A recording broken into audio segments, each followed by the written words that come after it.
যারা খুব চেষ্টা করছে পাপ ঠেকাতে পারছে না।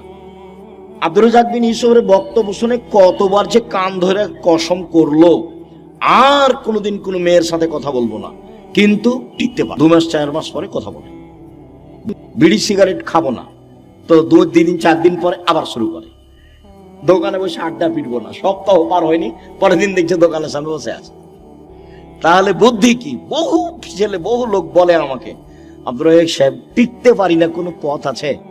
ভাইজান আমি তো আর কোনো জাদু মন্ত্র দিতে পারছি না, পথ এটাই। তাহলে রাতে উঠে 2 রাকাত সালাত আদায় করে আল্লাহকে বলেন। যদি মনে করেন যে এখনই বন্ধ করে, তাহলে এভাবে উঠাবেন, আর যদি বলো বন্ধ করেন তাহলে এভাবে উঠাবেন। চাপ দিয়ে বলতে হবে, বন্ধ করতেই হবে। বন্ধ করবো না মানে করতেই হবে। তুমি তো পারো, তুমি তো এমন সত্তা নও যে পারবা না, তবু আমি বলছি। তার নাম হলো আজিজ, ওর নাম পরাক্রমশালী। ওর নাম কি? আজিজ, পরাক্রমশালী। তাকে কেউ ঠেকাতে পারে না। কাদির, সবকিছু করতে পারে। তো সবই যে পারো, আমি বলছি আমি একটা মানুষ, আমি পাপ করতে চাই না, তুমি বন্ধ করবা না কেন? তুমি শক্তিটা বন্ধ করে দাও। আপনি খুব চাপ দিয়ে বলবেন,